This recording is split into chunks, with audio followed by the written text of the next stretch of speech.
Missouri River, the Spokane Bar Sapphire Mine near Helena, Montana, is a place to make rocks into riches. The natural beauty of the majestic Montana mountains, surrounded by old gravel beds from a mining past, make this unique mine a sapphire lover's dream. You're in Mother Nature, it's quiet, it's beautiful, and it seems that gold and gems are found in beautiful places.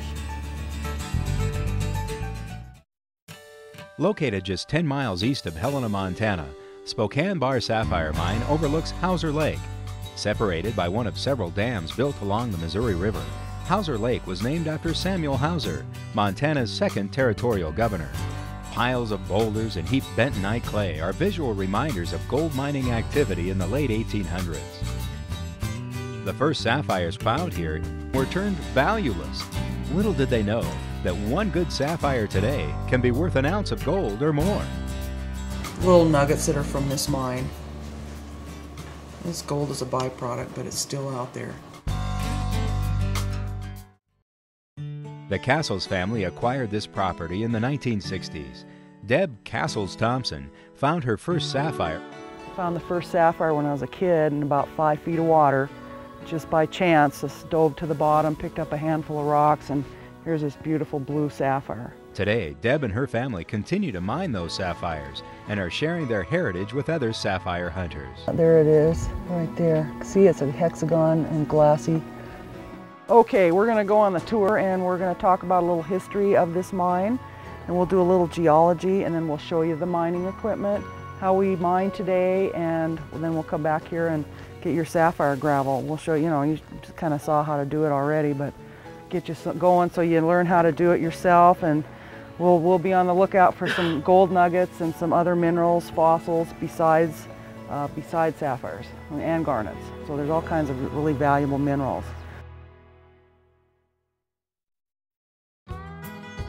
Remnants of an ancient volcanic sink of decomposed feldspar and bentonite clay border the Missouri River. The top of Cactus Hill is one of 6 river terraces where water once freely flowed. Geologists named this gravel bar Spokane Bar after a geological feature of Spokane shale. There's actually 6 terraces here. 2 of them we found in a seismic study in 1995, and so there's actually 6 terraces. Where we're standing right here is a major terrace. This is called Spokane Bar. Okay, and the gravel bars were named in the 1920s by geologists that were mapping this area, and they named up and down the river the varying gravel bars. There is one across the lake called Metropolitan Bar. You can see just a little bit of the plateau over there. That's another gravel terrace with sapphires deposited there. This particular deposit where sapphires are deposited, the only known source is upriver in a canyon. There's 2 known sapphire dikes, one below the dam, Canyon Ferry Dam, it's about 5 miles from here, and one above the dam underwater where the underground magma came up, and it's called a dike, came up and then slowly crystallized in with aluminum silicate that formed the sapphire crystals. Those were then transported downriver during flood time, and we've discovered they thought it was much older. Geologists think this is very, very old, and it is old, but we've discovered this particular deposit happened 17,000 years ago.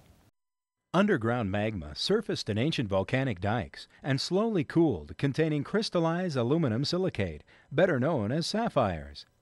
The dikes eroded during flood time and settled in the gravel terraces along the Missouri River. And this is the river channel. So at one time, this is the deepest part of the river, was right here, just because of the way the rocks were situated when they were stopped, okay? Now, I like to point this out because under this ledge over here, you can see there's sort of a sand layer, and then underneath that ledge, well, when you go into a jewelry store and look at the price of sapphires and rings, you say, whoa, they're expensive. Why are they so expensive? Why? Because there is nothing up above it. So the sapphires are located below that ledge. There's an area a couple feet deep that the sapphires are deposited. Being a heavy mineral, as this was liquefied, they're like gold, had found their way down towards the bottom. So all of this material above has to be removed in order to get access to the bottom. Exposing the gravel layers to reach bedrock is one way to uncover these valuable gems and minerals.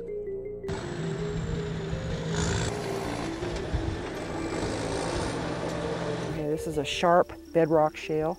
You can see the sharp marks on the rock. When you come to the bottom, this shale is thousands of feet thick. It's called Spokane shale. It's a geological feature. Spokane shale, this particular area was named by geologists in the 1920s, and this stuff being thousands of feet thick, and the water-worn rocks washed over the top of it. So when we come to the bottom shale there, the sapphires are found right at the bottom, and then up a little ways, probably about this height, you'll find sapphires from here down. They're 4 times heavier than water. Gold is 19 times heavier, so you'll find your heavy minerals, when this was a turbulent stream, had settled down towards the bottom. So as we're mining, we'll remove this upper stuff and then just process the bottom, and that's what we process. Once the truckloads of gravel are dug from the gravel bar, the material is dumped into an old-style trommel. This machine is one process used to separate the rock from the raw gems.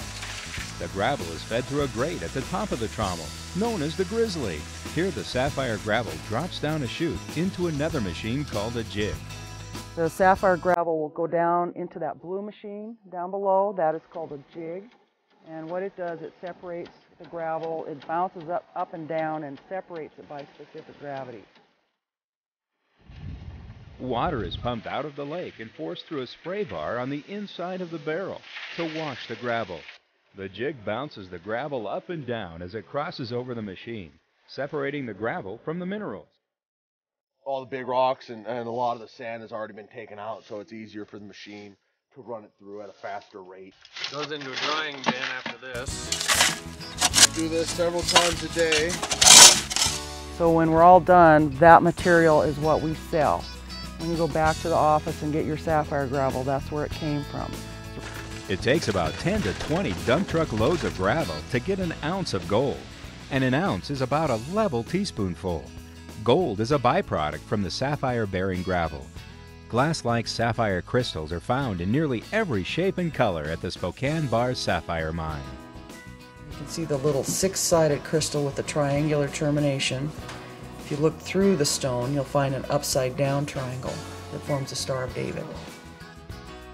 What gives sapphires their different colors is actually impurities in the stone, in the corundum. Titanium and iron, trace elements of titanium and iron make a sapphire blue.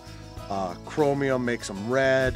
And just certain different things alter what the sapphire looks like. It is here where you'll find your best sapphires.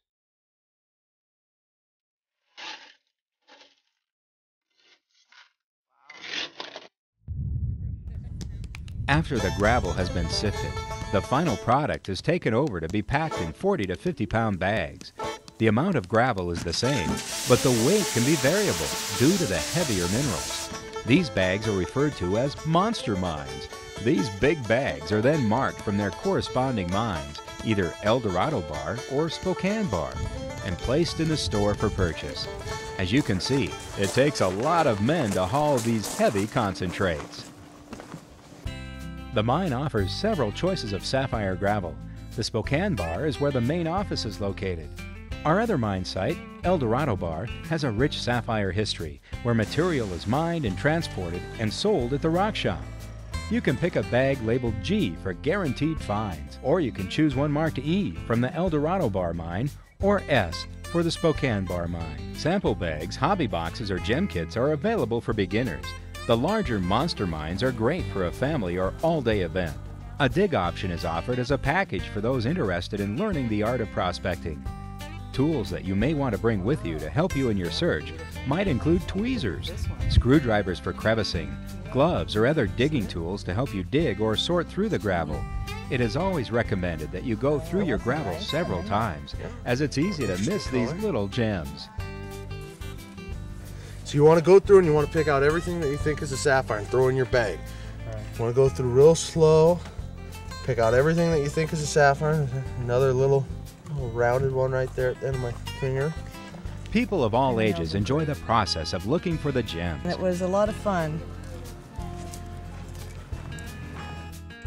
Sapphire mining has become a memorable family event. After receiving their bags, gem hunters head for the wash tubs to begin the process. A layer of gravel is placed in a shaker box or screen. It is then taken to be washed. The idea behind washing the sapphire gravel in the screen is to sort the gravel so the sapphires will sink to the bottom of the screen. I'm going to bounce this up and down under the water just to float the rocks for an instant, and the moment they're suspended, the heavy ones drop first with specific gravity. And when we flip it over on the table, then your sapphire should be on the top. So put it under the water, bounce up and down, and rock and make a little row. Rock, flatten, rock, flatten. Turn the box and do it some more.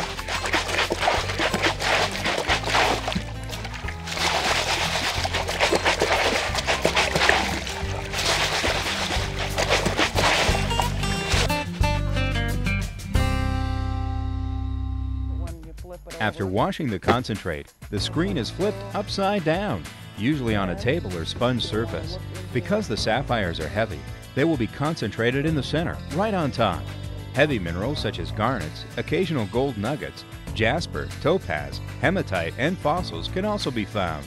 Some of these sapphires can be really, really valuable, like thousands of dollars. Really? So you guys be very thorough.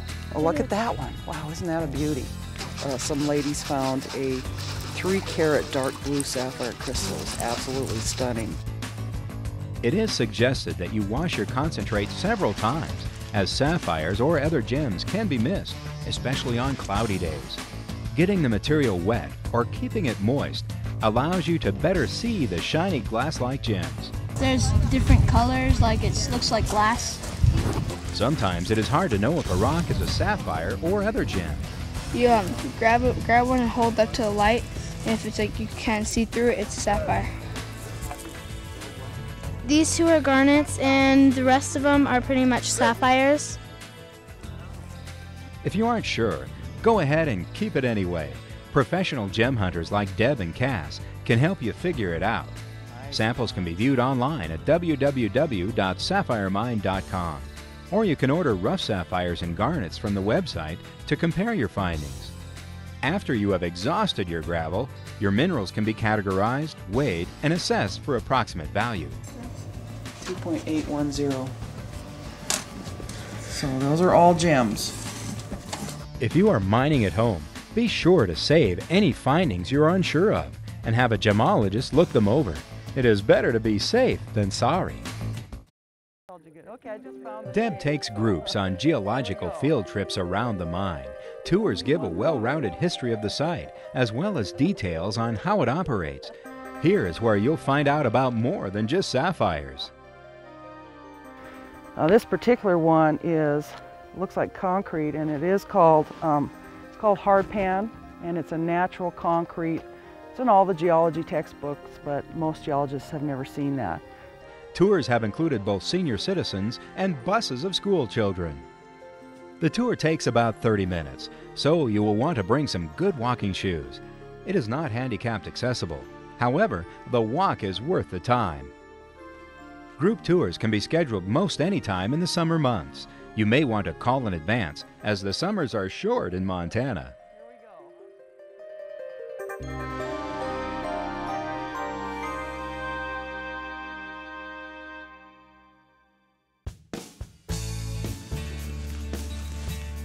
Not only can you mine your own sapphires at this Montana mine, but you can also do this at home.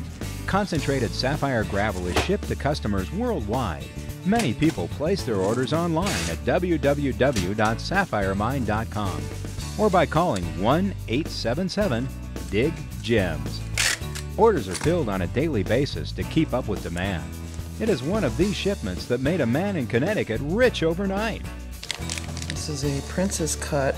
It was a rough piece of 8.91 carat. It is now 2.92 carat, and it's a very typical teal color from El Dorado. There's a lot of them this color.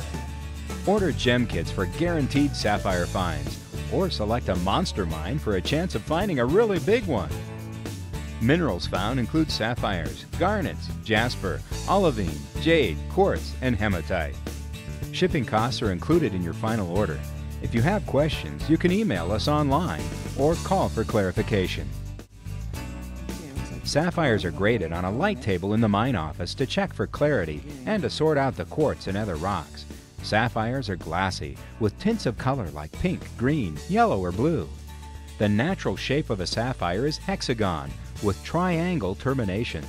Sapphires can come in every color, including black and white, with deep-colored stones having high values. Common sapphires finished are worth $1 per point under a carat, with 100 points equaling 1 carat. Finished sapphires over 1 carat can double in value or higher. Sapphire hunters, rockhounds, and tourists travel to spend a day digging for sapphires at Spokane Bar Sapphire Mine, just 10 miles east of Helena, Montana. Many have walked away with sapphires valuing hundreds and even thousands of dollars. But whether they find their life's riches or not, one thing's for sure, they all enjoy searching for treasure. Come and explore a new hobby. For more information, you can log on to our website at www.sapphiremine.com. We'll be happy to answer any questions and share with you our experiences. Find sapphires, fun, and fortune. Visit Spokane Bar Sapphire Mine. Online or in person, it's truly a Montana adventure. Turn your rocks into riches.